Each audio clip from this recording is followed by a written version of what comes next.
Our next speaker is going to be Rachel Nesmith, who's the area regional director for DC and Maryland in Students for Life in the that's the capital area, and she works very closely with our Students for Life Club in the homeschool group Arch, but also with at the Mounts. Rachel, thank you.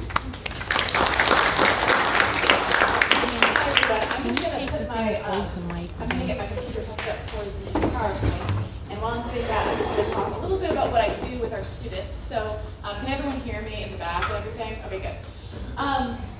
So Arch Homeschool Group Students for Life is one of my amazing groups I get to work with in Maryland. We have about 40 student groups through both high schools and colleges in Maryland and DC. And so I travel around the state and provide them different resources. I give training. The training I'm going to give to you guys today is one that I've given even to the Arch group before, actually. And so I train my students. I set up tables like the one I have in the back at college universities and talk to pro-choice and pro-abortion students as well to change hearts and minds. So our goal at Students for Life is to abolish abortion in our lifetime. Excuse me, I typed that in wrong. By changing hearts and minds by abortion. There we go. All right, fantastic. So I want to talk a little bit today about Planned Parenthood.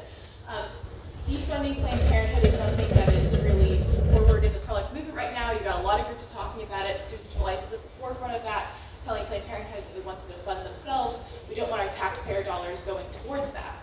And so I want to be able to equip you guys today to talk about Planned Parenthood, to be informed, and to hopefully encourage you to support the efforts to try to defund Planned Parenthood. President Trump is not as pro-life as many of us would like him to be, but one thing he's been very clear about is that he doesn't want abortion to be a federal issue, and as long as federal dollars go towards the abortion industry, abortion remains a federal issue. And so that's what we're going to talk about today. So we're going to go over who Planned Parenthood is, so we understand that, why we don't need Planned Parenthood, why there are better alternatives, and then how to respond to very common misconceptions and arguments against the case for defunding Planned Parenthood. So, who is Planned Parenthood really? Planned Parenthood is America's #1 abortion vendor. You will hear them, it's called themselves a women's health care clinic, that they provide essential services. Mainly what they provide is abortions. They commit about 1,075 abortions per day. So, statistically, while we're here today for a half day, over 500 babies' lives will be ended just by Planned Parenthood alone in this country. And so that is really the thing. I'm going to talk about a lot of other problems with Planned Parenthood, but even if the only problem with Planned Parenthood was that they ended 1,076 babies' lives every day, that would be enough to say that our taxpayer dollars should not fund them. Now, you will say that people will say that Planned Parenthood doesn't actually focus on abortion. It's only 4% of what they do. I don't know how many of you have heard that, of like, it's only 4%. That statistic, you can only get that number if Planned Parenthood counts every single condom that they hand out as a service, and then when a woman goes in for her abortion, if they slice up that abortion visit into, well, she had a sonogram, she had a pregnancy test, she had a counseling session, and they split that up so they can conflate the number that they divide their services by. And so a better statistic for you to have in the back of your head is that about 97% of the services that Planned Parenthood gives to pregnant women are abortions. And so 97% of women who go into Planned Parenthood pregnant do not come out pregnant. And so with that in mind, with Planned Parenthood being #1 abortion vendor, that is also something that is not just coming from us. It's not like Students for Life and other pro-life organizations are out here being like, well, they do abortions, and then Planned Parenthood's not saying that. This is a tweet from the former president of Planned Parenthood, and she said, "First, our core mission is providing, protecting, and expanding access to abortion and reproductive health care." That is their expressed purpose and mission. So it's not something, it's something we're getting from them, not just from our own dislike of them. And it's not surprising to us that this is the legacy of the organization when they were founded by a bunch of racist eugenicists. So Lothrop Stoddard, here pictured, was one of Margaret Sanger's co-founders of Planned Parenthood. Margaret Sanger was, of course, a eugenicist. She wanted to see anyone who wasn't white, straight, middle class at least, and healthy reproduce. She only wanted those people to be able to procreate. And Lothrop Stoddard, he was a member of the KKK. He wrote books about literal white supremacy. He was a terrible man. They all had Nazi sympathizing, tendencies, all this kind of stuff. And so it shouldn't surprise us that Planned Parenthood is such a terrible organization, since this is how it was founded. Now, when I bring this up, so last fall on campus, college campuses, we took a bunch of banners with information about Planned Parenthood to our campuses. It's called our fall tour. And while I was having this same kind of conversation, this exact quote was on our banner, and we would talk to people about it, something people would say to me was, well, a lot of organizations were founded by bad people. That doesn't necessarily mean that we should oppose them today. Like, what about our country being founded by like slave owners and stuff? So this is something people would bring up to me. And to that, we would say, first of all, that Planned Parenthood was not only founded by racist people, it was founded to do something racist. It was founded to be a eugenics organization. So that is one response to that. But the other is that Planned Parenthood remains racist to this day, as was just mentioned. The number one killer of black babies is abortion. The number one in New York, more black babies are aborted than born. In our nation's capital, more babies are aborted than born in general, but it's specifically along racial lines up in New York. And there was an open letter written, I believe in 2020, by 300 former Planned Parenthood employees, saying that even in the workplace with Planned Parenthood, that there was racism, that black women and minority women were passed over for promotions, that they were treated badly. And so the legacy of the founders of Planned Parenthood continues to this day. It's not something that's gone away. You sitting here today are not necessarily Planned Parenthood's target. I work with a lot of college students, and they are really the ones who are targeted by the abortion industry, by Planned Parenthood, and by the lies that Planned Parenthood helps women, that abortion is a necessary part of healthcare, all those kind of things. They're very targeted at the audience that I usually work with. And so we always try to bring that up to say, like, Planned Parenthood doesn't just have problematic motives. They are trying to reach you. They want you because college students give them money. They make money off of those abortions. So we always try to bring that up with campuses, or when we're on campuses. And they also push politically for abortion. So Planned Parenthood, Students for Life, we have both Students for Life of America, which is our nonprofit organization, 501c3. We also have Students for Life Action, which is a 501c4 who does more political things. So that's not completely uncommon, but that is the same with Planned Parenthood. They have a 501c3 and a 501c4 organization, so they get involved in politics quite a bit. And they push against they legally challenge pro-life laws, they legally challenge all sorts of pro-life legislation. They lobby against pro-life legislators, that kind of thing. So just keeping this in mind, you'll probably hear at some point, one of the things Students for Life is calling upon President Trump to say, stop funding your political enemies through funding Planned Parenthood, who politically does a lot of things with, obviously usually Democrats, but anyone who's pro-abortion. And then another thing that Planned Parenthood does, as we mentioned, the chemical abortion drugs mifepristone and misoprostol. So Planned Parenthood really pushes these drugs, and they push a lot of false information.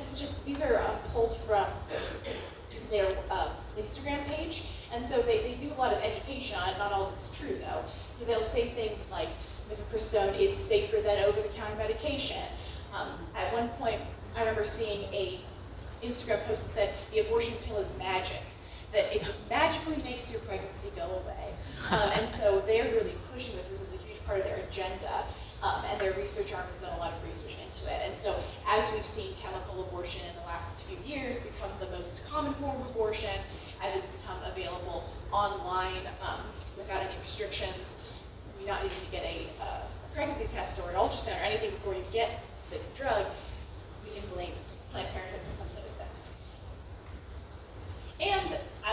mentioned, they take our taxes. They receive, we usually round this number up to 700 million, just for the sake of it being a nice round number. Our taxpayer dollars make up about 34% of their annual budget. And so, you know, if they didn't get government funding, not every Planned Parenthood would necessarily close. And in theory, our money is not supposed to be going towards abortion directly. The Hyde Amendment is supposed to protect our money from doing that. But as I'll use a slide about this later, but money is fungible. And what I mean by that is that if you have $700 million to do all your non-abortion stuff, then the rest of your budget, you know, if our taxpayer dollars only make up 30% of their annual 34%, then all the rest of the percentage of their revenue can go towards abortion or whatever they want, because they already have this other money set aside for the non-abortion stuff, and that's coming from our taxpayer dollars. So we tell them that they need to fund themselves and that we should not be funding them as taxpayers. Another thing that Planned Parenthood does is drive the abortion narrative, and that is really what they spend a lot of our taxpayer dollars on. So there was a huge scandal, I mean, and there's been many of them, but one of the scandals that Planned Parenthood went through was the discovery that they were selling baby body parts on the black market. And this was a huge thing, and after all of that came to light, they had some PR problems, which, you know, is understandable when you catch a bunch of your higher-ups laughing about selling baby organs online, then, you know, you're gonna have some PR problems. And so they spent our taxpayer dollars completely rebranding their organization to try to distance themselves from that. And so that's, you know, you like to think when you're paying taxes, it's not all going to bad things, but this is what they use our money for. So, to wrap that up, that's not the only scandal. Like, Planned Parenthood has had tons of scandals. They sell baby body parts, they cover up sex trafficking. I know Liz is going to talk about that later. They are racist and eugenicists, and they have actually defrauded the government. So a lot of their funding comes through like Medicaid, Medicare kind of benefit things, and they've actually, in Texas, they were caught defrauding the government. Like, it's a whole thing. So Planned Parenthood, shockingly, is not an ethical company. And if you're a company that kills babies, we wouldn't expect you to be. But they're also not safe. So the biggest lie that we have to combat on college campuses is that Planned Parenthood cares about women, that they're there for women's health care. Like that's the big one. And it's really, if you start looking at the actual evidence, it's really clear that Planned Parenthoods are not safe places. So these are just some examples of things they have done wrong. In Missouri, so this is where the actually former Planned Parenthood director whose tweet I showed, she used to work at this Planned Parenthood. But since 2009, 81 plus ambulances have been called to the facility. They have failed inspections for things like not washing their hands in between procedures, these kind of things. So that's one example. Another one, this is specifically Tanya Reeves, was a woman who died following an abortion. She bled to death after her abortion was botched, and an ambulance was not called until hours after her procedure. And so this is the kind of situation that women are walking into, where they think, oh, I'm going to go in and get an abortion, and it's going to be fine, it's going to fix my problems, but not only are they going to have to deal with the fallout from having an abortion, they could also potentially deal with, you know, these botched abortions and people who are more concerned about their public image than calling an ambulance for the women they claim to want to help. We talked about Pennsylvania statistics. This is in Pennsylvania. There was a Planned Parenthood who failed 14 out of 30 of their health inspections. And this is not uncommon. The most common reason why Planned Parenthoods fail health inspections is just a general lack of and failure to ensure safe and sanitary environments. So there's not even like some specific thing that they could go in and fix. It's just generally unsafe and unsanitary. I'm going to have questions in the end, if that's okay, sorry. So yeah. So the question always inevitably comes up that, okay, fine, great, I might agree with you on all the abortion stuff. What about the other things Planned Parenthood does? Like, doesn't Planned Parenthood help women who are like poor or don't have access to resources? Don't they help them with gynecological care and these kind of things? And don't we need them? The reality is we do not need them.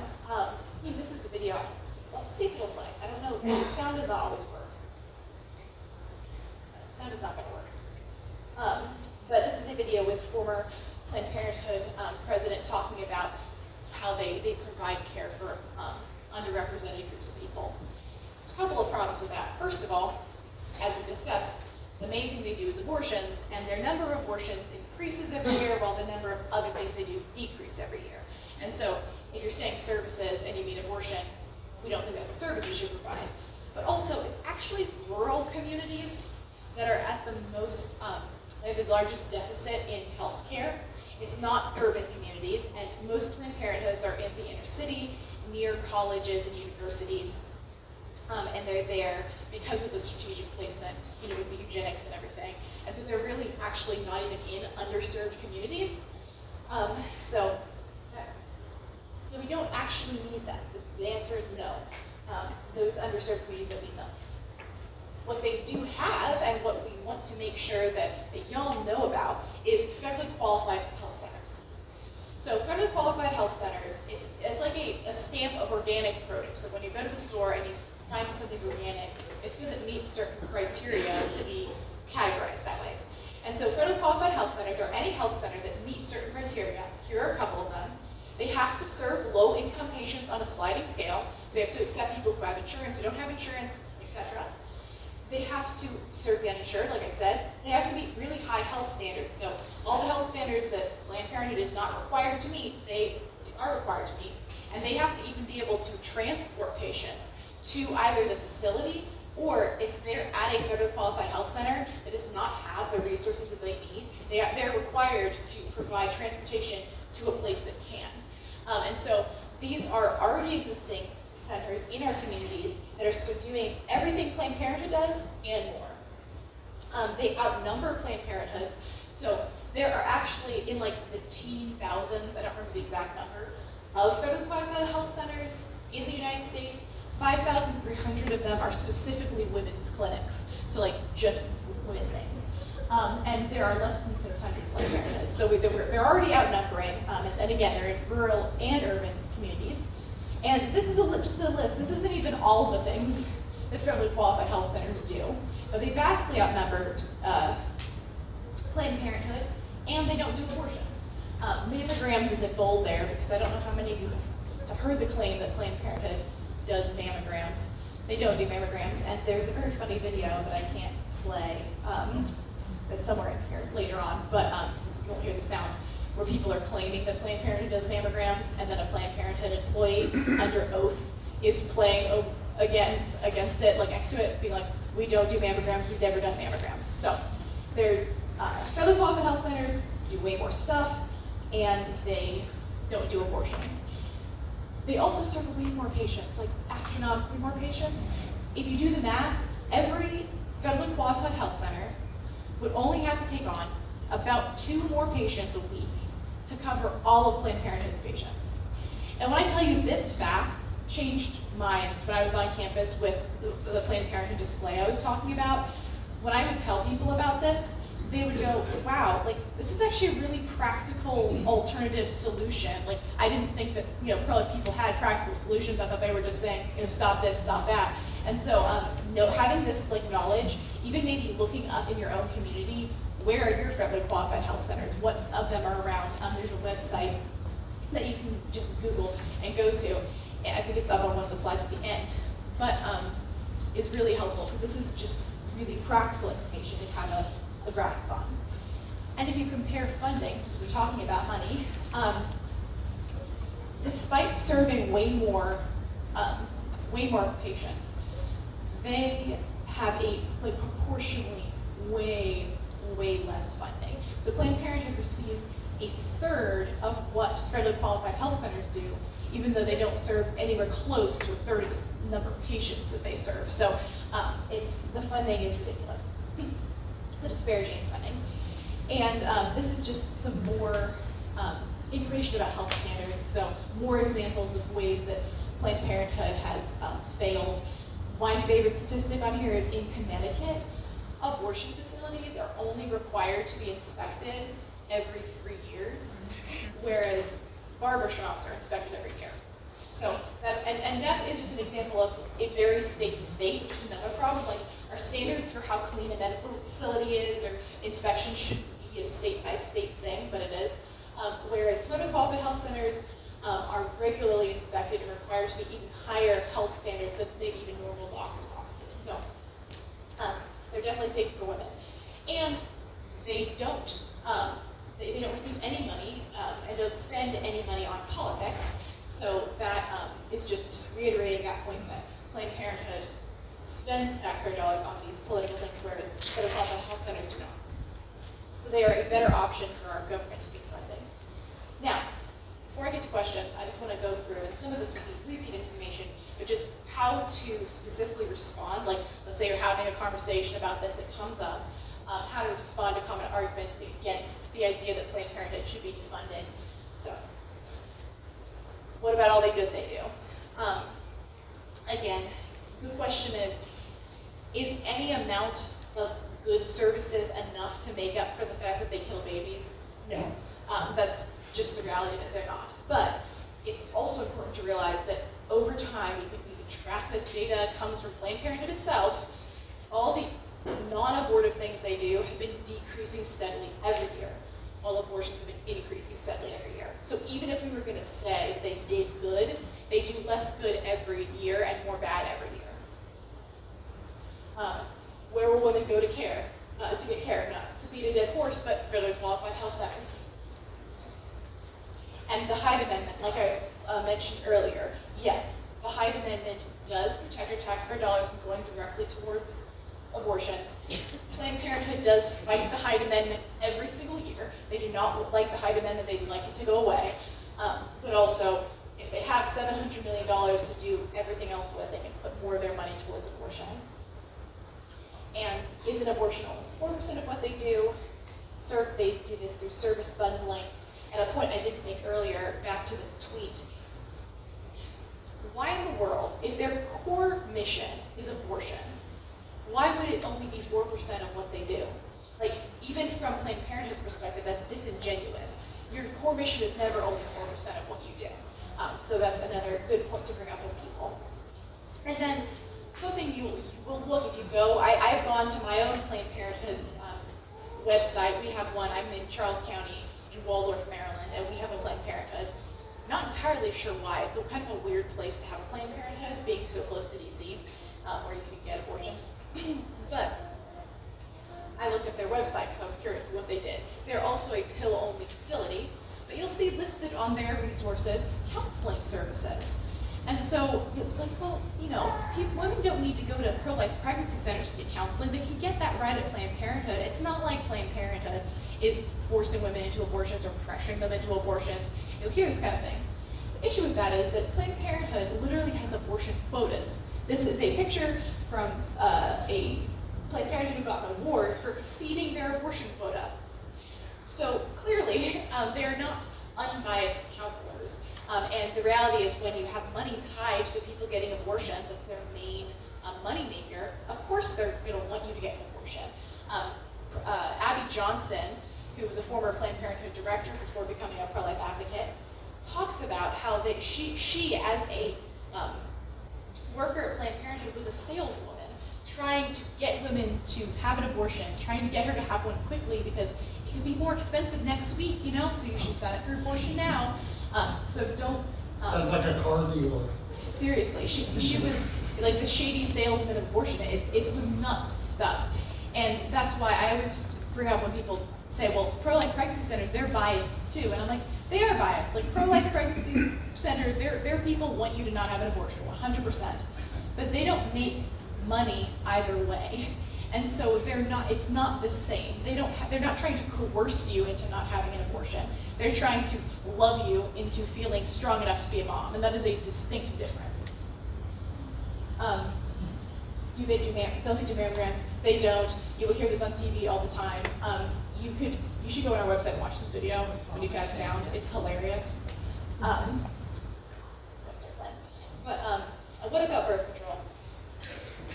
So, according to Consumer Reports, which is not pro-life, the condoms that Planned Parenthood passes passes out are the worst in the market. They break the most easily. The birth control they give out is the stuff that if you don't take it really, really regularly, and you miss a dose, it's more likely to fail. So they give the least effective forms of birth control. And that makes sense because when your birth control fails, whose arms are you going to run into? You're going to run to Planned Parenthood to get an abortion, and that's where they make their money. And so you should never trust someone who would profit off of your birth control failing to get your birth control from. Here are the websites. So findahealthcenter.hrsa.gov is where you can find the federally qualified health centers near you, and standingwithyou.org, that is Students for Life's pregnancy help arm. And so we have a website where you can type in your zip code and get find all the life-affirming free resources in your area, and so that's really good. And then optionline.org is another pro-life resource to connect women who are in crisis pregnancy. So knowing those, let everyone wants to take a picture, take a picture. Are chemical abortions in the count of how many abortions per day? Yeah, any intake that are dispensed from Planned Parenthood. Just Planned Yeah, because see, you can now order abortion pills online, like through Plan C or. So they aren't included in the statistics? No, because that's just Planned Parenthood specifically. And so we would consider chemical abortion the new back alley abortion because you really don't have to interact with anyone to get a chemical abortion. But yeah, that number is just Planned Parenthood's abortions. And so now we'll open the floor for questions. I know y'all over there had a question. Is CareNet one of the health centers that you're talking about? Yes. Are you Yeah. familiar with CareNet? Yeah. So CareNet, if you type in your zip code and you live near CareNet on standingwithyou.org, they'll come up. I'm sure they probably have a website where you can find all of the CareNet specific pregnancy centers, but ours just has all of them. So we would have like CareNet of wherever you are, and then like the website for you to find them. I was just wondering with like the Allentown place that failed so many inspections, why do they even do inspections if they don't shut them down? Yeah, I mean. Could you repeat the question? Yeah, so she asked if a Planned Parenthood's failing inspections, why don't they get shut down? Why do they have the opportunity to even have more inspections? So there's actually a pro-life organization called the Center for Client Safety that what they do is track down Planned Parenthoods who have failed and other independent abortion facilities that are not to code, who are failing inspections to try to get them shut down because they should be, and that's just kind of a gap. And so they have lawyers who go after them to try to get that to happen, and they shut down Planned Parenthoods and other independent facilities, but then they've also stopped some from coming to the communities. So, who inspects them? I'm not sure. I would assume it probably, first of all, probably varies from state to state. I would assume that it is the health department or some government agency for the ones that do. I think it's California doesn't need to have an outside agency come in and inspect Planned Parenthood. They're allowed to send the inspection report themselves to the state, which is nuts. But I would assume it's the government, still the government. But I can look that up and I can tell you after. I would just more help. So you got Pennsylvania. I work with Rachel. She's my boss. So in Pennsylvania, they didn't do inspections at all because it was controversial to even step foot into an abortion facility politically. So it wasn't until Gosnell's terrible place that they started inspecting. And then even then, they were like, this is a hot topic. We'll just tell them we inspected it, but you don't have to really do anything to change your ways. You just get sent a letter that says you failed, try to fix it next time, but there's no consequences. They fail the same things every year. And is that the just the state government who's sending those letters? It was, Yeah. So.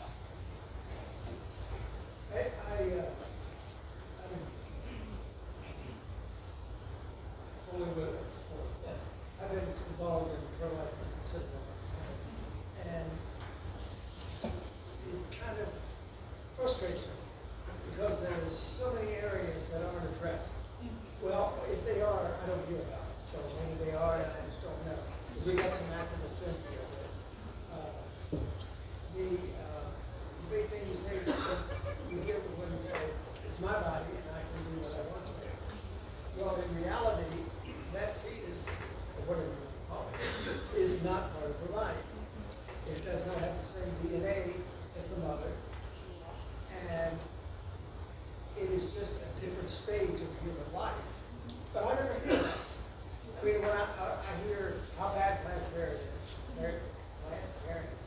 is, I hear that all the time, and all the reasons are legitimate. I mean, filthy ill. It's the media, it's the media. And there are a bunch of godless people that just want to do things and make a profit off of it. But is there, and there might be in here somewhere, does anybody hit it from that angle? It is not part of a mother. I mean, the woman that's pregnant, I don't know if you want to call them a mother, but they're pregnant, but this entity that's within them does not have the same DNA as they do, and she's killing something within her, whatever you want to call it. It does not, Yeah. it's not part of her body. It's the media, Yes, it's so the media. the most It's the media. basic training that we do with our students is called Apologetics 101, and that is the first thing we go over, is the science of human development, the fact that from the moment of conception we are distinct genetically, we are living scientifically, we are whole entities, we're not part of a new person, we're a whole new person, and we're a human person, we're not something else. And so we go through the biology of that with our students, we talk about child development, we have a whole nother training just on child development. And so, yeah, we talk about it all the time. One of the questions I get asked a lot on campus, because the people who don't acknowledge that, do acknowledge it's a separate entity, will say it's a separate entity, but it's a parasite. And so like, we talk to our students about how to fight, talking about like the fact that parasitism is a specific thing, and that the fetus is actually not a parasite, and all this kind of stuff. So we make sure our students are equipped to have those kind of conversations. Life, I mean, human life goes through stages. I mean, I'm at a different stage than you're at. And my stage of life is totally different than yours. Yeah. I mean, and I've got some grandchildren that are at a different stage than I am, and a different stage you're at. And we have names for those. Yeah, so we talk about that. And so at conception, that's a different stage of life. Yeah. Well, if anyone has any more questions, sir, I will be here. So just, you can go ahead and ask me. Thank you guys so much for being here, and